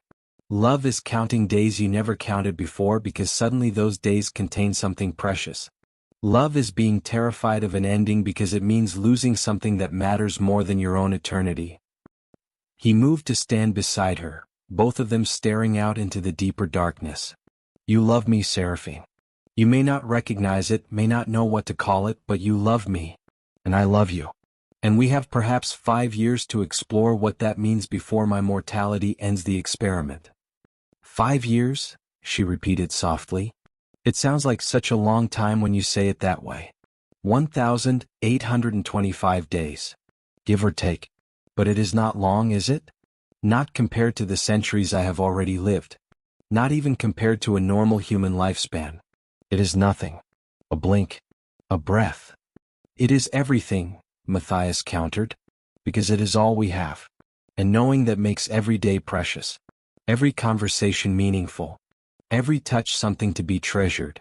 He took her hand again and this time she did not pull away. That is what mortality offers that immortality cannot. Not more time but urgent time. Time that demands to be valued because it will not wait. Saraphene turned to look at him, her crimson eyes searching his face. And when it is gone. When you are gone. What do I do with all this urgency and preciousness and desperate counting when there is nothing left to count? You remember, Matias said. You remember that you were capable of it? That you loved something enough to grieve its loss. And perhaps, if you are brave, you find another mortal worth counting days for. Another brief life worth valuing. You do not replace me, grief does not work that way. But you honor what we had by allowing yourself to connect with others. By refusing to return to the crystallized isolation of your throne. You ask me to make a promise I do not know if I can keep, Saraphene said. I ask you to try, Matias replied. That is all. To try to continue living rather than merely existing. To honor my memory by remaining alive in the way you have learned to be alive with me. She was quiet for a long moment, her cold hand in his warm one, both of them suspended between the present moment and the inevitable future. Then, very carefully, she leaned forward and rested her forehead against his. That gesture of intimacy she had used once before, in the early days when she had first admitted she might be capable of caring. "I will try," she whispered. "When you are gone, when the grief comes, and it will come, I can feel it already, waiting like a storm on the horizon, I will try to remember that feeling is better than numbness. That pain is proof of life. That counting days gave them meaning even if the count ran out." "That is all I ask," Matias said. They stood like that for a long time, foreheads pressed together, hands clasped, breathing the same cold air in the darkness beneath the mountain. Two beings who should never have connected. Immortal and mortal, predator and prey, eternal darkness and brief light, learning together what it meant to love something you knew you would lose. Outside the chamber, the undercroft continued its eternal existence. The candles burned. The mountain stood. The world above spun through seasons that would never touch this place. But in that small room, in that suspended moment, time moved differently. It moved with purpose. With meaning. With the terrible, beautiful urgency of knowing it would end. And for the first time in 300 years, Saraphene understood what it meant to be alive. Not undying. Alive. Counting the days. Dreading the end. Treasuring the middle. Living. The gardens grew. It took 6 weeks to complete the chambers, to install the alchemical lights that cast their cold blue glow over soil transported from the surface. Another 2 weeks to plant the first seeds and coax them into growth. Matias watched the process with fascination, spending hours in the growing rooms as delicate shoots pushed through dark earth, reaching toward light that was not quite sunlight but close enough to fool them into living. It was strange seeing green things in the darkness. Strange and wonderful and deeply sad, because they existed only to extend his life, only to give him a few more months or years before the inevitable conclusion. But he tended them anyway. He watered them, pruned them, spoke to them in the quiet moments when he was alone.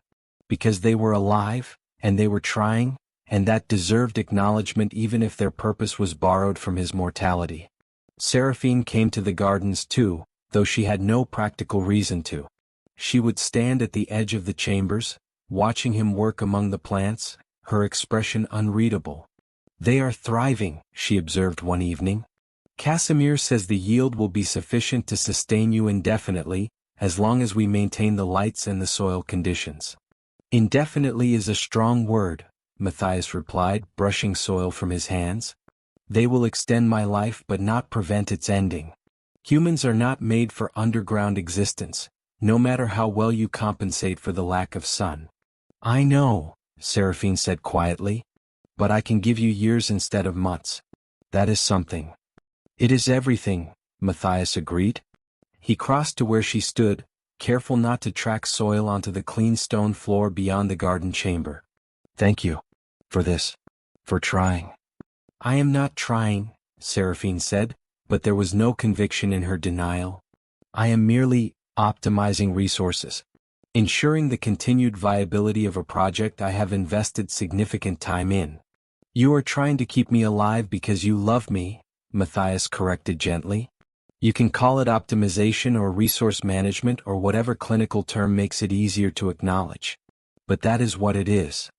She did not deny it this time. Instead, she looked at him with an expression he had never seen on her face before, soft, vulnerable, almost human. "When did I become this person?" she asked. "When did I go from being a queen who felt nothing to someone who builds gardens to extend a mortal's life? When did I start counting days and dreading endings and feeling all these impossible things?" "When you decided to let yourself," Matias said. "When you chose vulnerability over invulnerability. When you accepted my offer to experience mortality." "I am not certain I like it," Saraphene admitted. "This feeling. This constant awareness of time passing, of endings approaching. It is exhausting. It is painful. I understand now why mortals seem so frantically desperate in their brief lives. They are running a race against an invisible finish line, and they know they will lose." "Yes," Matias agreed. "But the running matters. The effort matters. The fact that we lose in the end does not negate the meaning of the journey." "Does it not?" Saraphene asked. "What is the point of caring if everything ends? What is the point of building and loving and striving if death eventually erases it all? It was the fundamental question of mortality, the one that had plagued philosophers and poets for as long as language existed. Matias considered it carefully before answering. The point is the caring itself, he said finally. Not what it accomplishes or how long it lasts, but the simple act of doing it. You built these gardens for me. Someday, decades or centuries from now, they will fall into disuse and decay. The plants will die. The lights will fail. Nothing of this effort will remain. But that does not make it meaningless. It was meaningful in the moment of creation. It is meaningful now as we stand here discussing it. Meaning does not require permanence, Saraphene. It only requires presence. She absorbed this in silence, her crimson eyes distant with thought. Then, I wish I had learned this 300 years ago, when I still had a choice about immortality, when I could have chosen differently. Would you have? Matias asked. I do not know, she admitted. I wanted power. Wanted to transcend the limitations of mortality. Wanted to be eternal. But I did not understand what I was giving up. Did not realize that in gaining forever I was losing now. That in becoming unchangeable I was becoming unliving. She looked at him directly and he saw tears there again, the ghost tears she could not shed, the emotion without mechanism. If I could choose again, she said, knowing what I know now, I think I would choose mortality. I think I would choose 5 decades of counting days over 5 millennia of timeless existence. Because you are right. Presence matters more than permanence. And I have had 3 centuries of permanence without presence. The admission hung between them, heavy with regret and revelation. Matias reached out and took her hand, feeling the familiar cold of her skin, the supernatural stillness of her flesh. You cannot change your past, he said gently. But you can change your future. You have learned to feel again. To count. To care. When I am gone, you do not have to return to the way you were. You can continue this. Continue being present. Continue finding mortal things worth caring for even if they end. That is how you honor what we have had together. You speak as if your death is imminent, Saraphene said, a sharp edge entering her voice. Casemir says you have years, possibly a decade with the gardens. Why are you planning your ending when we have barely begun? Because endings come whether we plan for them or not, Matias replied. And I would rather spend our remaining time preparing you for that reality than pretending it will never arrive. I love you too much to leave you unprepared. I will never be prepared, Saraphene said flatly. How does one prepare for the loss of the first thing they have cared about in 3 centuries? There is no preparation for that. There is only, her voice cracked. There is only the unbearable knowledge that it is coming and the inability to stop it. Matias pulled her into an embrace. Carefully because she was still so much stronger than him, still capable of crushing him without meaning to. But she returned the embrace with surprising gentleness, her cold arms wrapping around him, her face pressed against his shoulder. I do not want you to die, she whispered, and it was the most honest, unguarded thing she had ever said to him. I do not want to count down to 0. I do not want to exist in a world where you are not in it. And I know that makes me selfish and foolish and pathetically mortal in my thinking, but I cannot help it. I have learned to care, and now I wish I had not, because caring means dreading and I cannot bear it. I know, Matias said, holding her tighter. I know, and I am sorry. Sorry for teaching you to feel when feeling brings this much pain. Sorry for making you count days that will run out. Sorry for being mortal when you are eternal. Sorry for all of it. Do not apologize, Saraphene said fiercely. She pulled back, looking at him with eyes that blazed with emotion. Do not apologize for being alive. For being mortal. For teaching me what it means to live rather than merely exist. This pain is proof that I am alive too in the only way that matters. And I would rather have this pain than return to the numbness. She touched his face with one cold hand, tracing the line of his jaw with a gentleness that contradicted her supernatural strength. When you die, she said quietly, when your mortality finally claims you and I am left alone with this newfound ability to feel, I will grieve. I will hurt. I will rage against the unfairness of a universe that allows mortals and immortals to love each other knowing that their endings are asymmetrical. But I will also remember. Remember this. Remember you. Remember that I was capable of loving someone enough to count their days. And you will try, Matias prompted. You will try to continue living, to find other things worth caring for, to honor what we had by refusing to crystallize again. I will try, Saraphene promised. Though I make no guarantee of success. I'm still learning. Still figuring out how to be this new version of myself. But I will try because you asked me to. Because you believed I was capable of it. Because, she paused and for the first time she said it clearly without deflection or clinical language. Because I love you. And love, apparently, means attempting the impossible. Matias felt his eyes burn with tears. Real tears, the kind he could actually shed.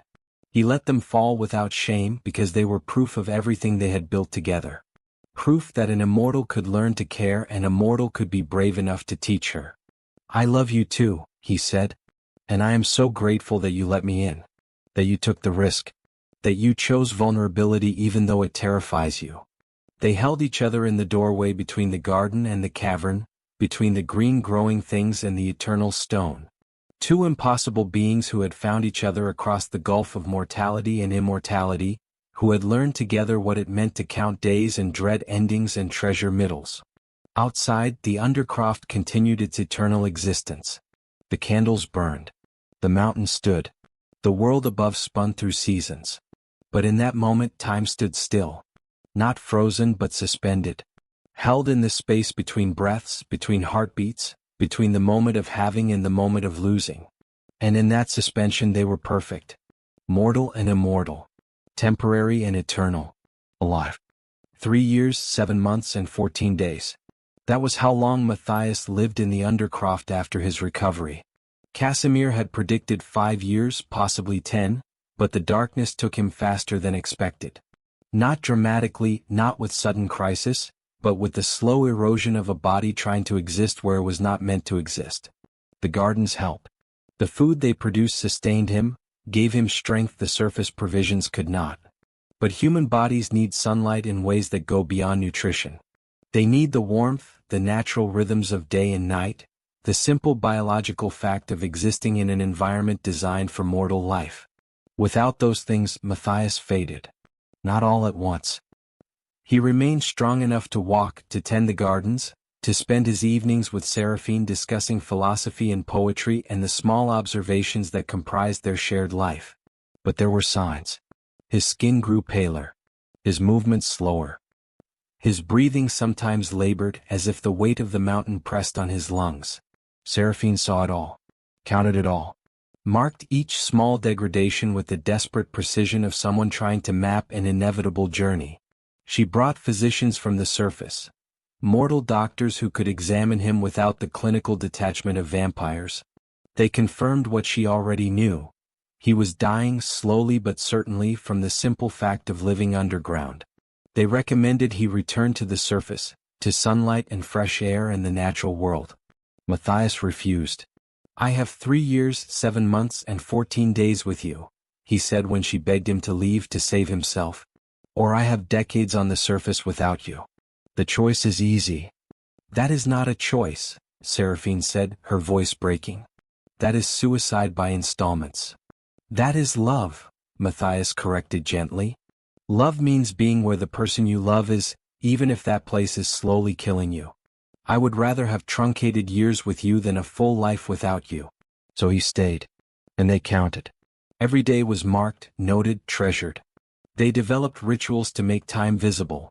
Daily walks through the undercroft, where Matias would describe the world above and Saraphene would tell him stories from her long existence. Evening meals in the garden chambers, surrounded by green growing things.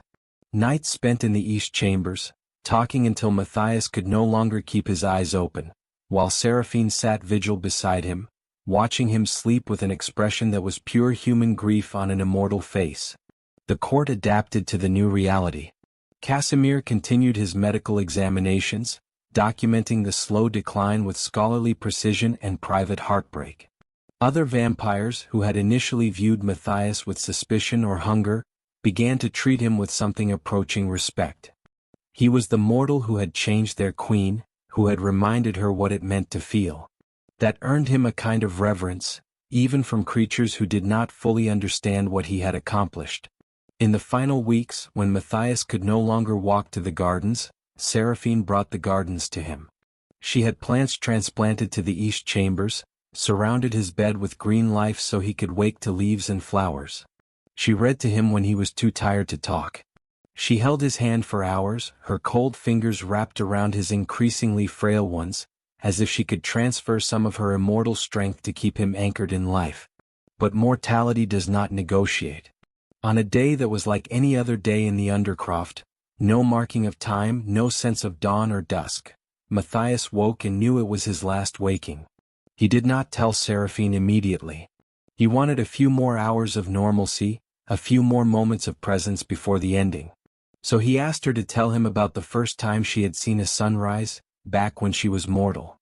And she did, her voice steady despite the tears she could not shed, describing the colors and warmth in perfect detail because she knew why he was asking. "I saw it from a hillside," she said, her hand tight around his. "I was 17. It was the summer solstice. I had walked all night to reach the top before dawn, because I wanted to see the longest day of the year begin. And when the sun finally rose," her voice caught. "It was gold and red and orange like the world was catching fire. And I felt warm all the way through. Felt alive. Felt like anything was possible." "That sounds beautiful," Matias said softly. "It was," Saraphene agreed. "And I have not felt that warmth in 300 years. But these past 3 years with you," she brought his hand to her face, pressed it against her cold cheek. "You made me feel warm again. Not physically, but here." She placed his hand over the space where her heart no longer beat. "You made me feel alive here." "Good," Matias whispered. "That was the point." "I know," Saraphene said. "And I understand now. I understand why you did this, why you taught me to count and care and grieve. You were right. The pain of this is better than the numbness. The grief I am about to experience is proof that I am still capable of living, even if I cannot die." She leaned down, pressing her forehead against his one last time. "I will miss you," she said, her voice breaking completely. "I will miss you for centuries. For millennia. For as long as this immortal existence continues. And I will honor you by continuing to count, continuing to care, continuing to be alive in the way you taught me." "Thank you," Matias said. "For letting me in. For taking the risk. For loving me back." "Thank you," Saraphene replied, "for seeing me. For saving me. For making my eternity meaningful again." Matias closed his eyes, a small smile on his face. "It was my pleasure." Those were his last words. His breathing slowed, steadied, then stopped. His hand went limp in hers. His body relaxed into the stillness that only death brings. And Saraphene, who had not wept in 300 years, who had no mechanism for tears, who had built her entire existence on invulnerability and control. Saraphene broke. She held his body and tried to cry, making sounds that had no words, expressing grief that had no outlet. She bent over him like a willow in a storm, her wings unfurling to wrap around them both, creating a cocoon of darkness around his ending. Casemir found her there hours later, still holding him, still trying to weep without tears. He approached carefully, respectfully, and waited until she acknowledged him. "My queen," he said softly. "What would you have us do?" Saraphene looked up at him, her face a mask of raw pain. He wanted to be buried on the surface. Where things grow. Where the sun can reach him. "He told me this weeks ago in case." Her voice failed. "We will arrange it," Casemir promised. "We will take him to the surface under cover of darkness, bury him where he wished. With honor. With ceremony. With all the respect he is owed." "Thank you," Saraphene whispered. She stayed with Matias's body until the arrangements were made, refusing to leave him even for a moment. When it was time to move him, she carried him herself, cradling his mortal remains with the same gentleness she had shown him in life. They buried him on the southern slope of the mountain, where the first sun of morning would touch his grave. Casemir performed the rites, improvised, cobbled together from half-remembered mortal traditions, but sincere.